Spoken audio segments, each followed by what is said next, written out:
Then Jacob called his sons and said, "Gather yourselves together, that I may tell you what shall happen to you in days to come.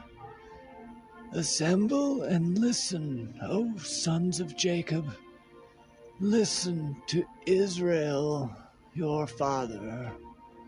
Reuben, you are my firstborn, my might, and the first fruits of my strength, preeminent in dignity and preeminent in power,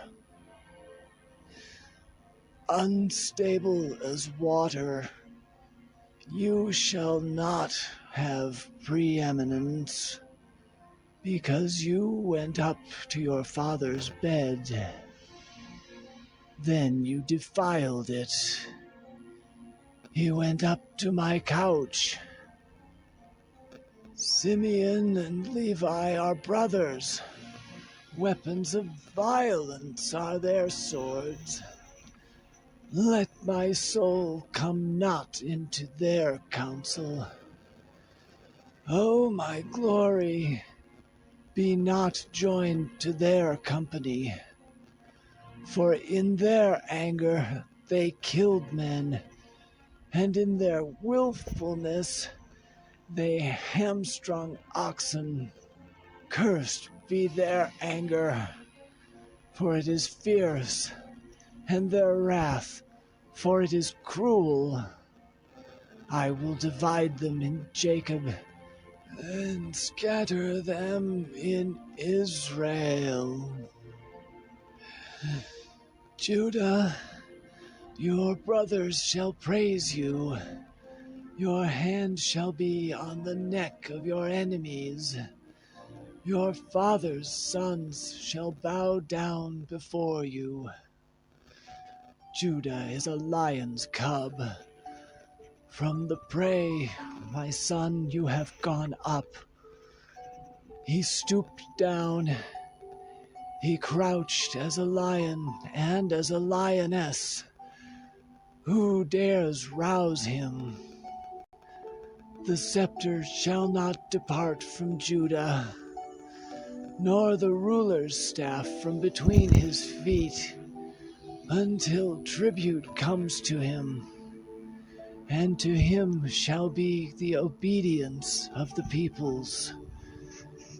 Binding his foal to the vine, and his donkey's colt to the choice vine. He has washed his garments in wine, and his vesture in the blood of grapes.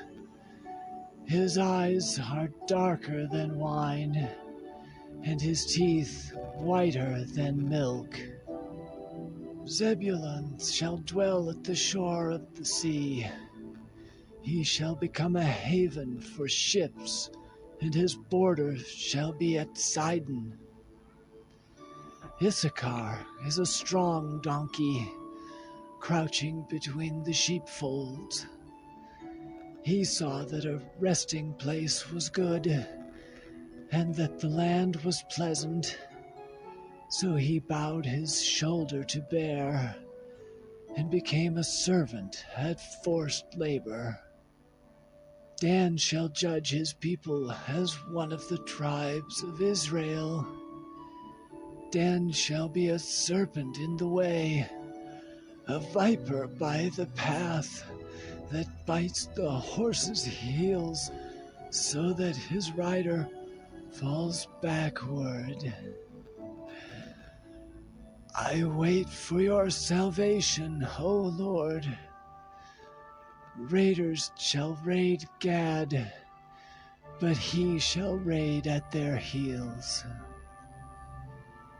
Asher's food shall be rich, and he shall yield royal delicacies. Naphtali is a doe let loose that bears beautiful fawns. Joseph is a fruitful bough by a spring. His branches run over the wall. The archers bitterly attacked him, shot at him, and harassed him severely. Yet his bow remained unmoved. His arms were made agile by the hands of the mighty one of Jacob. From there is the shepherd, the stone of Israel. By the God of your father, who will help you.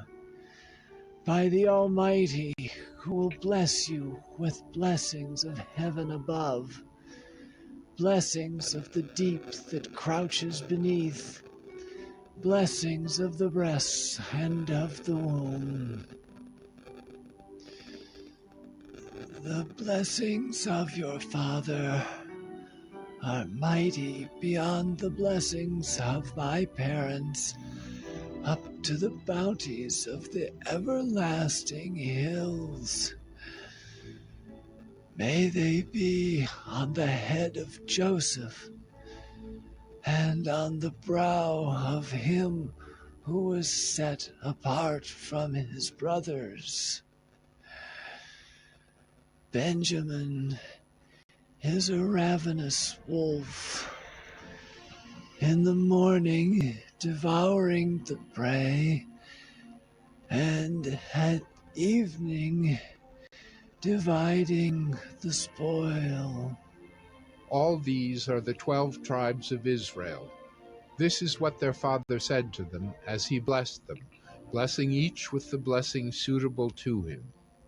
Then he commanded them and said to them, I am to be gathered to my people. Bury me with my fathers in the cave that is in the field of Ephron the Hittite, in the cave that is in the field at Machpelah, to the east of Mamre, in the land of Canaan, which Abraham bought with the field from Ephron the Hittite to possess as a burying place. There they buried Abraham and Sarah his wife. There they buried Isaac and Rebekah his wife. And there I buried Leah. The field and the cave that is in it were bought from the Hittites. When Jacob finished commanding his sons, he drew up his feet into the bed and breathed. Joseph fell on his father's face and wept over him and kissed him. And Joseph commanded his servants, the physicians, to embalm his father. So the physicians embalmed Israel. 40 days were required for it, for that is how many are required for embalming. And the Egyptians wept for him 70 days. And when the days of weeping for him were past, Joseph spoke to the household of Pharaoh, saying, If now I have found favor in your eyes, please speak in the ears of Pharaoh, saying, My father made me swear, saying, I am about to die. In my tomb that I hewed out for myself in the land of Canaan, there shall you bury me. Now therefore, let me please go up and bury my father. Then I will return. And Pharaoh answered, Go up and bury your father as he made you swear. So Joseph went up to bury his father. With him went up all the servants of Pharaoh, the elders of his household, and all the elders of the land of Egypt, as well as all the household of Joseph, his brothers, and his father's household. Only their children, their flocks, and their herds were left in the land of Goshen. And there went up with him both chariots and horsemen. It was a very great company. When they came to the threshing floor of Atad, which is beyond the Jordan, they lamented there with a very great and grievous lamentation, and he made a mourning for his father 7 days. When the inhabitants of the land, the Canaanites, saw the mourning on the threshing floor of Atad, they said, "This is a grievous mourning by the Egyptians." Therefore the place was named Abel Mizraim. It is beyond the Jordan. Thus his sons did for him as he had commanded them. For his sons carried him to the land of Canaan and buried him in the cave of the field at Machpelah, to the east of Mamre, which Abraham bought with the field from Ephron the Hittite to possess as a burying place. After he had buried his father, Joseph returned to Egypt with his brothers and all who had gone up with him to bury his father. When Joseph's brothers saw that their father was dead, they said, "It may be that Joseph will hate us and pay us back for all the evil that we did to him." So they sent a message to Joseph, saying, "Your father gave this command before he died.